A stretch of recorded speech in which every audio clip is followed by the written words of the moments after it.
something that's been stirring in my heart for a while is the subject of deepening relationships. And, relationships take time to happen. It's not something that just happens overnight.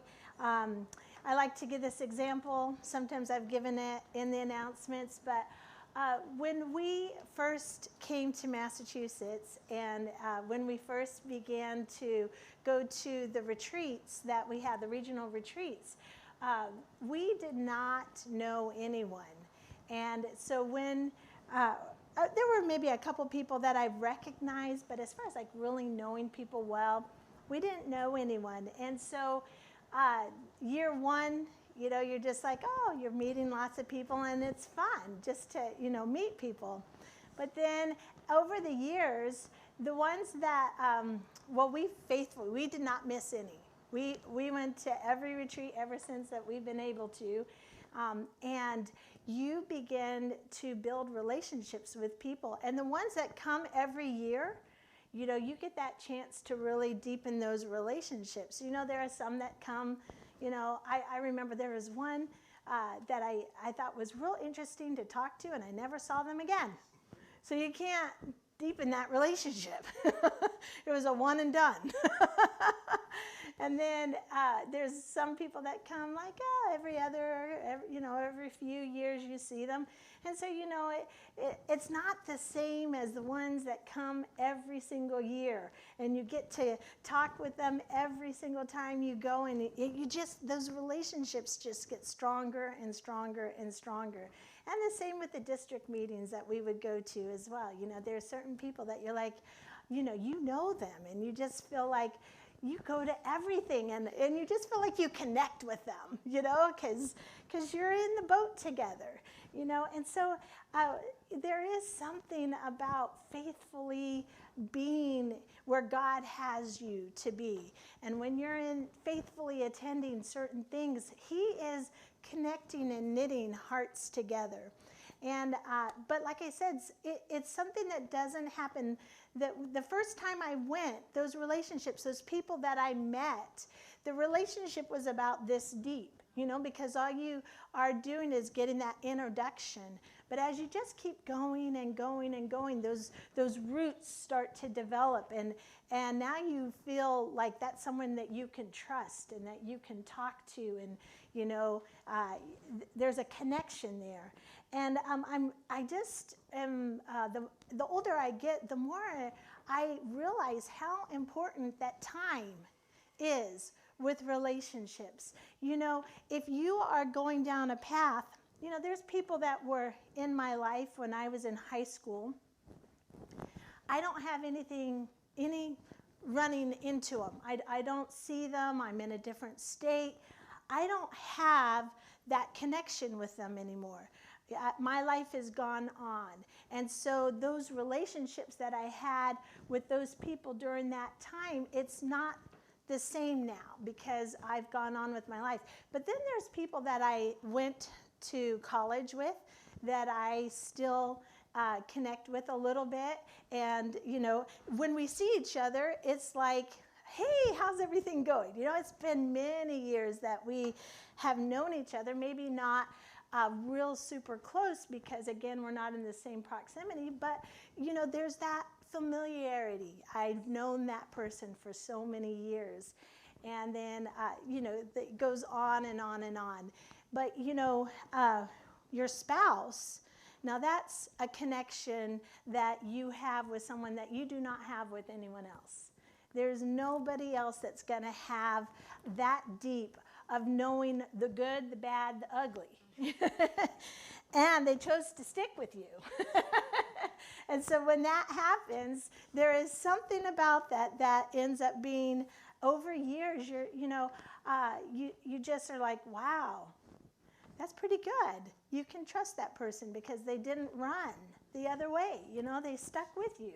And so that is a type of relationship that can grow deeper with time. God did not intend for us to live life alone. He meant for us to have interaction. And if we look at Genesis 2:18, It says that the Lord God said, "It is not good that man should be alone. I will make him a helper comparable to him." Now, in this case, he's talking about Eve. But in general, God realized that it is not good for man to be alone. We are not meant to walk through life without fellowshipping with other people, without being around other people. And so it is important to take time to manage those relationships, to nurture those relationships with people. You know, sometimes interaction with other people can be hurtful. And so when that hurt comes, it tends to make you kind of want to draw into yourself, and you don't want to keep giving out because you're afraid you're going to get hurt. And that's okay to guard your heart. It's okay, to be watchful. In fact, Proverbs 4:23 tells us to keep your heart pure, for out of it are the important things of life. It's okay for us to guard, to watch over, to protect our heart. That is an okay thing to do because, it's with time that trust is earned. Time allows you to test the character of the person that you are potentially being friends with, There are certain people that it's just better for you not to be friends with, just to be, just put it out there like that. But then there's other people that in the beginning, maybe it's a little awkward and a little bit, you don't know them, they don't know you. But as you keep going, all of a sudden you hit this thing where you're like, oh man, we have this in common. And it's something that you can talk about and you can enjoy one another on that. And so I'm going to take a little bit of a detour, and I'm going to talk a little bit about relationships, the foundation of relationships. And I'm going to talk a little bit to singles because this is dealing with marriage a little bit. You want to let God lead you. A lot of times when you're lonely, it just is one of those things you're like, is God ever going to bring the right person across my path? What is taking him so long? But you want to allow him to put you in the right place. You are continuing, while you are waiting, you are continuing to develop yourself for marriage. Jim uses this illustration some. You are running down the football field and you are preparing to catch the football. And you may not be able to see everything because of all the activity that's going on the field. There's people that are blocking the way that you wouldn't necessarily be able to see exactly where the quarterback is, but you're running and you are getting to be in the place where you need to be so that when that football is thrown, you're able to catch it. And so there's so many things in our life that are like that. We can't see exactly where we're going or why we're going this way, but we keep preparing ourselves, and then when we are ready and we're in the right place, we're able to receive that, catch that football. We're able to be in the right place to meet that right person. And our heart is ready to be able to see the value of that person. There are sometimes that there are people that are very, very good, valuable people, very strong, stable, but maybe not as flashy. And if you're looking for flashy, but you don't need flashy because you're flashy enough. You need that stable, and opposites attract for a reason.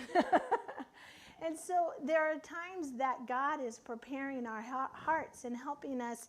There's sometimes when you're in high school, a lot of times things are pretty surfacey. You're looking at looks, you're looking at popularity, all those kind of things, and some of those people that you thought were really, really cool in high school, later on in life, you're like, thank God that was not my path.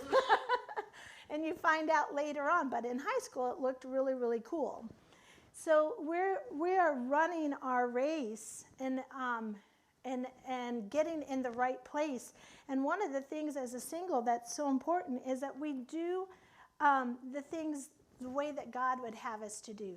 You know, this is such an important thing, and you want to be able to enjoy that relationship that you've been desiring for so long. And so you're preparing yourself for that.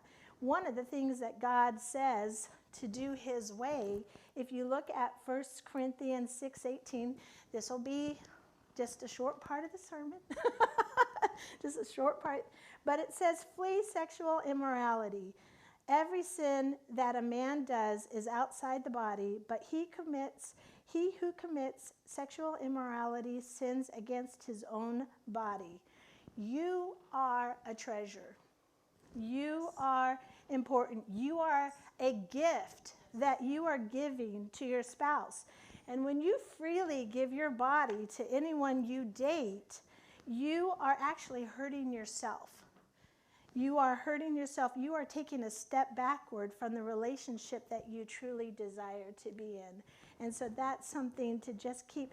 God is not telling us these things to hold us back from having fun and to hold us back from what he has for us. But he's putting these things in place because he is trying to get you to be ready to catch the real football, ready to make the touchdown in life that he has for you. And sometimes, you know, people will, they are, when they're giving up freely of their body, it's because they are afraid that if they don't, they're going to lose this person that they're dating.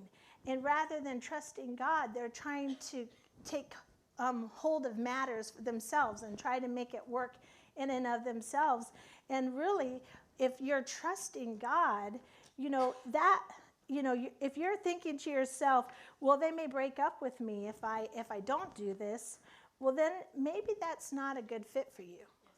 Maybe that person is not right for you.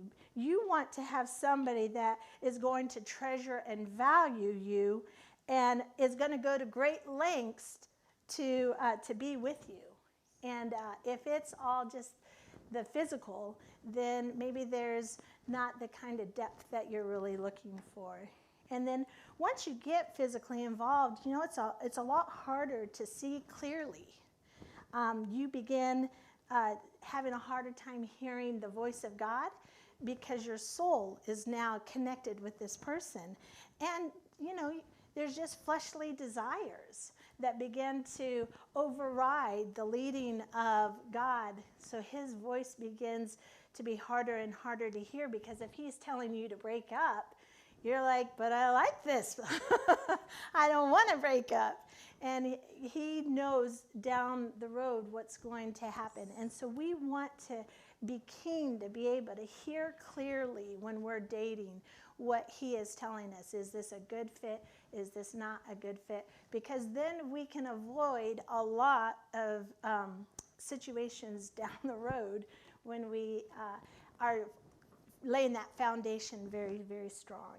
And so if you are in high school, and we tell our kids this all the time, if you're not planning on getting married right outside of high school, you know, the day after you graduate, there's not a whole lot of reason to date, because dating is actually getting you prepared to find Mr. or Mrs. Right and get married. And, you know, if you are dating around, it leads to heartbreak. And it also can hurt your self-esteem. It begins to make you feel like there's something wrong with you because you have this sense of rejection from somebody that, you know, decided that they didn't want to go out with you anymore, you know. And so this is something, if you can keep things on a friendship level, then you never have to break up. And then you can be friends the whole way through high school, and you can keep going on. And then, you know, your friends don't have to be mad at his friends, or vice versa, you know, all the little drama that goes on in high school, all because a lot of it is centered on dating. And I'm not saying that this is a thus saith the Lord, but I'm just saying practically it's okay to talk to your children and explain these things to them that, they don't want to just, dating just can, for the sake of dating, especially if people are starting to get physically involved with one another, it just leads to heartbreak. And that's not the way that God intended relationships to be. So we want to start off a marriage on as strong a foundation as we possibly can. We want to know when we're dating someone that, hey, is this what you would have for me? Is the next step marriage with this person or not? So you can take it slow, and I'm not saying slow as in that it has to be 5 years that you're dating someone. I'm saying slow in the sense of physically entering into a relationship with someone. Doing things God's way is going to bring a blessing. It's not a curse. It's not trying to hold you back, like I said, on those things. And, okay, we'll move on from there. All right. Friendships that you keep over time, they get sweeter. They just, you can trust that person. They've been with you. Again, they've stuck with you. Marriage is the same way. If that person that you've married, they've decided not to leave you. They've decided to stick with you all this time. That God intended that for us to have it, friendships and marriage as a way to express His love to one another and encourage each other the way that He does. But this gives us somebody in the natural for us to be able to experience that love with as well. Let's look at Ecclesiastes 7, 8, and 9. It says, finishing is better than starting. Patience is better than pride. Control your temper, for anger labels you a fool. What that I want to focus in on this is that finishing is better than starting. When you first, like I said, when we first met people, the relationship is about like this deep. But the further that you go, the more that time that you have invested in a relationship, that deeper that relationship becomes, it becomes sweeter and sweeter to you. That friendship becomes, you can trust them. They're there for you. You're there for them. Ecclesiastes 7, 8, I think this is the New King James, that the end of a thing is better than its beginning. Isn't that sweet? You're looking to develop friendships like that, where you're ending, you're just going on that path. You're helping each other run your race together. The Message says, endings are better than beginnings. Sticking to it is better than standing out. The Living Bible says, finishing is better than starting. Patience is better than pride. Isn't that good? A lot of work, it takes a lot of work to have a friendship. It doesn't just come. You have to cultivate it. You have to develop it. It's not something that just falls on you. It really, you have to stay focused on what you want as your end result. Whether it's a marriage, whether it's a friendship, where do you want this to go? Where do you want to be with this? And so one of the things that you are doing to deepen that relationship is you're choosing to walk in love with that person. Nobody is perfect. We all know that. And there are times that we have to overlook other people's flaws. There are people in our lives that everybody in your life is going to be flawed in some way. And you have to decide, is this a friendship that I want to keep? Or is it a friendship? Is it worth saving? And there are certain people that it is better not to be in a relationship. It's just not healthy for you, and it's just good not to be in that relationship. But then there's others that just, they're going to be flawed, and they're going to say things that you don't like, and they're going to do things that you don't like, but you overlook it. And 1 Peter 4:8 says that above all things, have fervent love for one another, for love will cover a multitude of sins. And anyone that is married knows this so vividly. Love covers a multitude of sins. You know, even if the other person isn't meaning to do something wrong, you can be, you can read it wrong. You can take it wrong. And that's not even the way that they desired it to be. And so there are times that we just have to just be like, okay, I'm going to let that one pass. I'm going to walk in love here. I'm going to let that pass and keep going on. Proverbs 27:17 says, as iron sharpens iron, so a man sharpens the countenance of his friend. I'm going to read that also in the Amplified. As iron sharpens iron, so one man sharpens and influences another through discussion. You know, sometimes, it can be a heated discussion. Sometimes it's a lovely discussion, but sometimes it's heated, depending on what the subject is. But as you work through different things, you don't know everything. Your way isn't the only way to do something. And as you are walking with another person, and there's this friction that is taking place, you are actually having the ability to kind of, smooth out your rough edges. That other person is smoothing out your rough edges, and you're smoothing out their rough edges as well. I like also the Living Bible on Proverbs 27:17. A friendly discussion is as stimulating as the sparks that fly when iron strikes iron. So a friendly discussion. There's times that we learn so much just by communicating with other people. I mentioned, going to these retreats that we go to. You learn a lot by other people's experiences. And so when you're talking with them and they're telling you different things that they've experienced the previous year, you have this opportunity to see how they've done things, or maybe how God showed them to walk through certain things. And you're getting information just by communicating with somebody else on that. And that can be such a blessing. To not have to just figure everything out for yourself, but to be able to learn from other people. When you are a good friend, you cannot be centered just on yourself. And that's, not always easy, because you know what you want. And so when you're in a relationship with someone else, you have to be willing for it to be a two-way street, which means that sometimes it's a give and sometimes it's a take, and you're balancing that. There are certain relationships that will always stay as an acquaintance.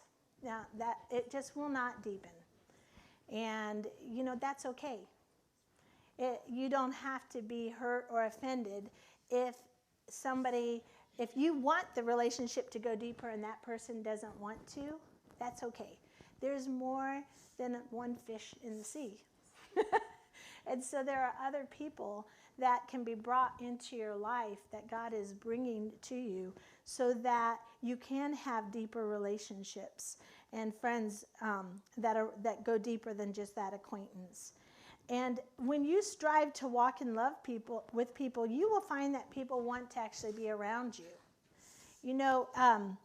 They feel accepted, and in turn will be more likely to accept you as well.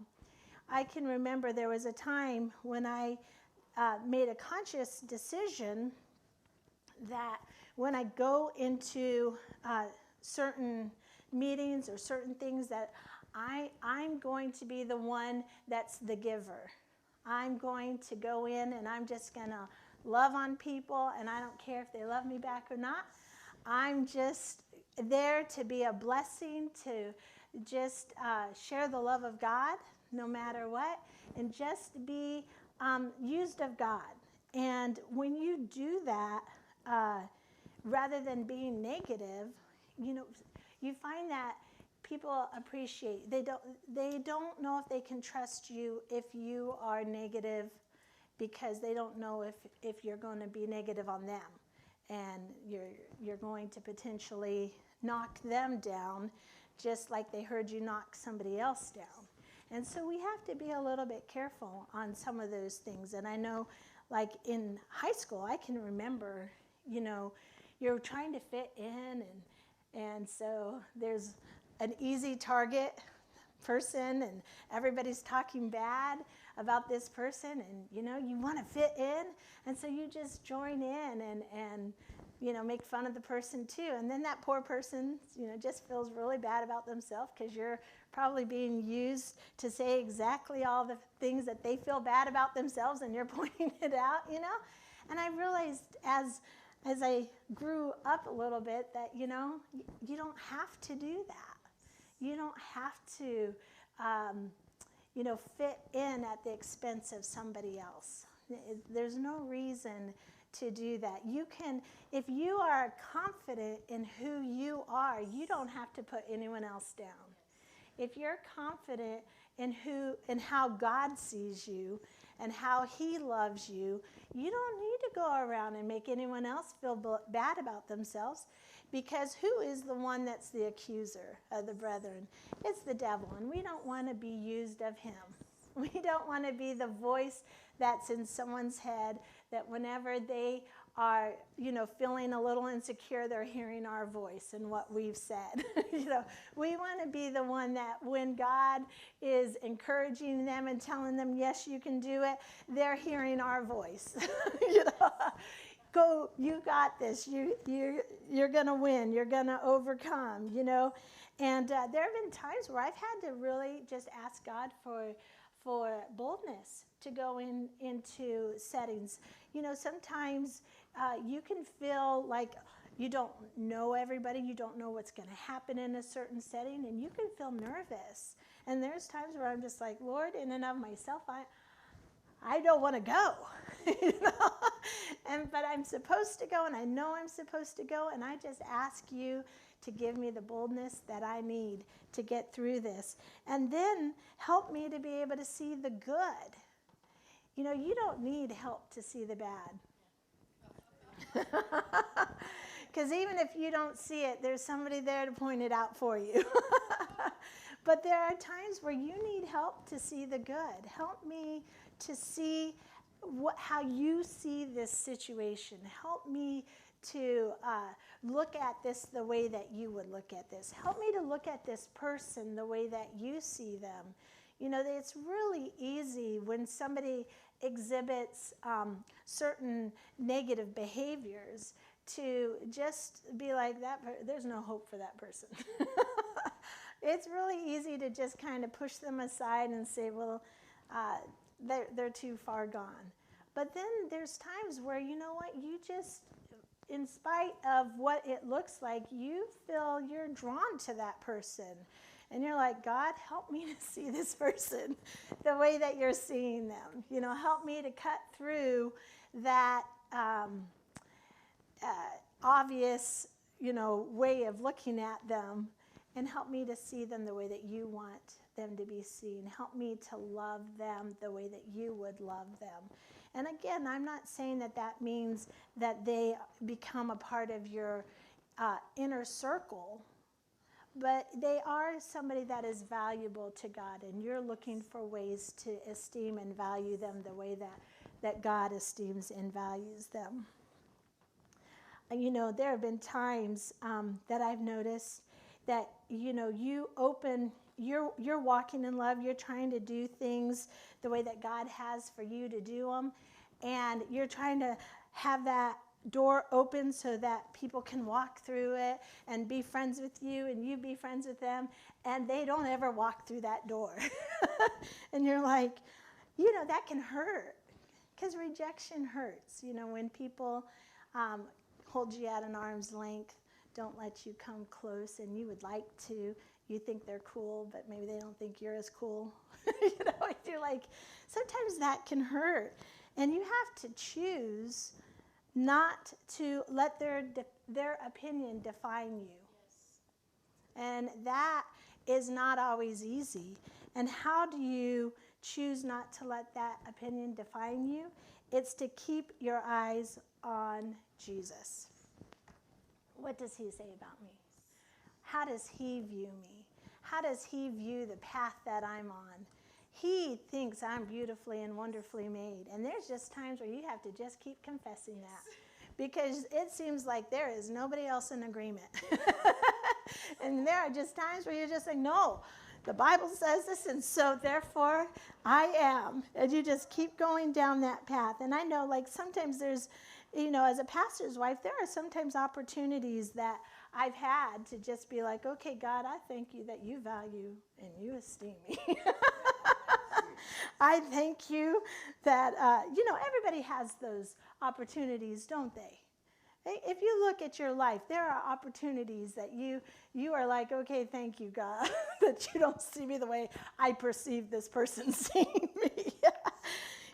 And keeping your eyes on Jesus allows you to continue to reach out despite, the hurt and the rejection you may have felt at different times. You can reach out despite what you get in return. Being able to focus on who he is, and the greater one is inside of me, and his love is on the inside of me, means that I can love whether I receive love or not. I can still walk in love with people. And you just keep going, and you just keep being where God wants you to be. You just keep sharing his love. And you know what? The majority are going to respond favorably. Usually it's just a few that don't respond well. And those are the few that you have to be careful that you don't focus on. You have to focus on the fact that God loves you and he's using you and your life is valuable, and you stay there no matter what. The devil will be there to bring back people's voices, and you're not going to make it. You're not going to do this. You're not going to succeed. And you are staying. It is a fight to stay in that place like, no, that's not what the word says about me. And I'm going to choose the word over the voice. I'm going to choose what God says over what is trying to get me off track and off course. One thing that God uses very much in our lives is our church family. And there is one area that you have to be really careful not to lose that church family. It's because the devil is one that likes to divide. He will try to divide us. But God put us purposefully in a church family so that we can be bold and centered on the plan of God that he has for us. So he will hook you up with a church family because he knows that that's the group of people that if you run with them, you're going to go and do great and mighty things for him. But you have an adversary at the same time that is going to try to divide you from that group of people. And so he will do that by helping you to see all the negative. He will help you see where this isn't right, where that isn't right, why are they doing it like this? Why did that person not smile at me, for the 5th time, And then before you know it, there's this wedge that's starting to be divided. And then if you're not careful, that wedge becomes, I don't want to go to church because I don't think anyone there likes me.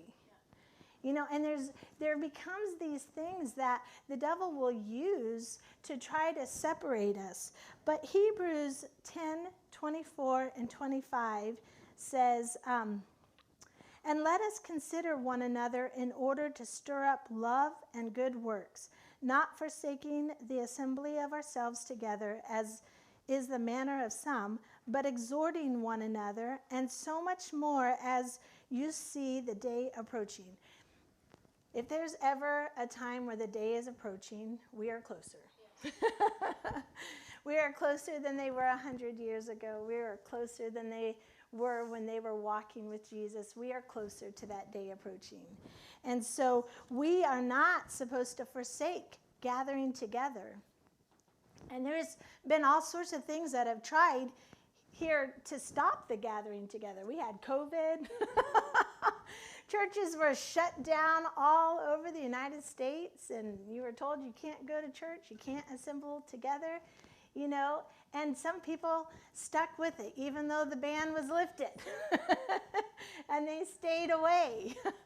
But you know what? God says it's important. It's important. Why? Because we stir up love. We stir up love when we get together. We stir up good works. It's really hard to stay self-centered if you come to church and you are trying to give and outgive everybody love. You know what? When you're coming in and you're like the one that's entering the room saying, okay, who can I love today? I'm not coming to church because I want to feel good about myself, which will automatically happen, but I'm coming to church to see who I can bless. Who can I give to? How can I help out? When you have that kind of attitude, you are going to receive a blessing. You will receive. Let's look at Ephesians 4:2-3. Always be humble and gentle. Be patient with each other, making allowance for each other's faults. Whoa! I have to let you be human? Wow. That's intense, because you know what? Sometimes that fault really angers people, You're like, oh, you're really that way? That just ticks me off. But we are supposed to allow someone to have things that we don't like. We have to be able to overlook their fault. We have to walk in love, which covers a multitude of sins. Wow. So we are making allowance for each other's faults because of our love, because the love that's inside of us, that's been shed in our hearts. There are times where you can just tell that maybe someone's having a bad day because they'll just walk right by you. They don't even look up. They're just like, I don't want to talk to you today. You're just like, okay. And sometimes you can take it personally and say, what did I do? And sometimes it has nothing to do with you. Sometimes it has to do with them. They're just having a bad day. They had a bad dream or something, woke up on the wrong side of the bed, and they're just having a bad day. And so we have to overlook people's faults. We have to just be like, you know what? It's not always about me. Let's look at verse 3, Ephesians 4:3. Make every effort to keep yourselves united. Wow, that's work. To keep yourselves united in the Spirit, binding yourselves together with peace. Wow. That is not as easy as it is to read. You can read that, you can gloss over that, be like, but to keep yourselves united. We're talking about deepening relationships. When someone feels hurt, a very natural tendency is to run, is to leave. But you know what? When you do that, that relationship is no longer deep. It's broken. It's gone. It's over. I think about this, when you quit on something, like if you quit on a marriage, you have to start all over, and you're like, oh, I've got to learn somebody else all over again, But if you stick with something and you keep working at it, and you end up figuring out, okay, I'm gonna overlook this. And they're overlooking a ton with you too. If you get too haughty about it and be like, I have a lot of overlooking to do, so do they. They have a lot of overlooking to do as well. So you might as well overlook together and have a deep relationship. Just keep going. Same with the church family. Same with the church family. You're going to have to overlook. You're not going to ever find a church that's perfect. You're never going to find a pastor that's perfect. You're never going to find volunteers that you're working with that are perfect. You're going to have to do a lot of overlooking. But when you do that, those relationships deepen. And a trust is there. You begin to trust that person because you know what? They've been with you for 10 years. And you're like, wow, if they can stay 10 years, when you see people that can't stay 3 months, there's this connection that begins to happen. And you're like, okay, well, God. You know, you feel this drawing that God is using. He's knitting hearts together because there's a purpose, there's a plan that we're doing together. Let's look at Ecclesiastes 4, 9 through 12. Let's just do the New Living Translation. We'll start on that one. Two are better off than one, for they can help each other succeed. If one person falls, the other can reach out and help. But someone who falls alone is in real trouble. The devil is in the business of isolating. He wants you by yourself. Because you know what? When he attacks you, it's a lot easier for you to say, okay, I quit. When he attacks your body, it's a lot easier to say, oh, I just can't do it. I can't make it. But when you have people supporting you and say, no, yes, you can. Yes, you can. You're going to win. You're going to overcome. It is a lot harder to fail. It's a lot harder to fall off. And so let's look at that again. I'm looking at verse 10. If one person falls, the other can reach out and help. That's what the body of Christ is. We're reaching out and helping one another. But someone who falls alone is in real trouble. Likewise, two people lying close together can keep each other warm. But how can one be warm alone? You know, I'm serious. We are in a time where it is so easy to be isolated. You've got your phone, you've got your TV. You can be in a group of people and be alone because you can just look at your phone all by yourself. Even though you're surrounded by lots of people, you can be on a train and it's crowded like a commuter train and you're going somewhere and yet you can be alone because you're staying focused right in where you are. You know, a person, let's look at verse 12. A person standing alone can be attacked and defeated, but two can stand back to back and conquer. Three are even better, for a triple braided cord is not easily broken. We don't want in our relationships to be standing front to front shooting each other. That kind of defeats the purpose. But instead, you're back to back, meaning you can see whatever's coming this way, they can see whatever's coming this way, and then you are much more protected because you know where the enemy is and what's coming at you, and together, you know, you're fighting off, this one person's fighting off on this side, you're fighting off on this side. God wanted us to be together. He wants us to have companionship. He wants us to have church family. And this bit of, I'm going to stay home today, I don't want to go to church today, I'll just watch it on TV. Praise God. There are times where, you know, your kid is sick and you can't make it. But we want to be careful because it's easy to slide.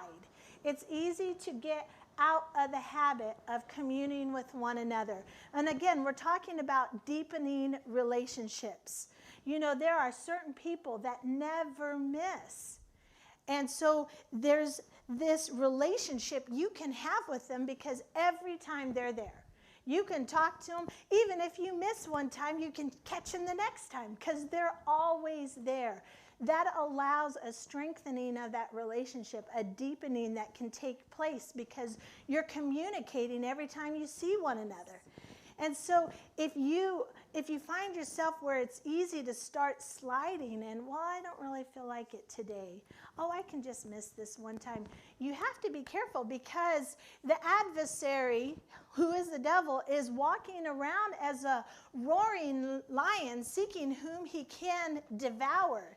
You don't want to be the one he's devouring because you're isolated, because you're alone.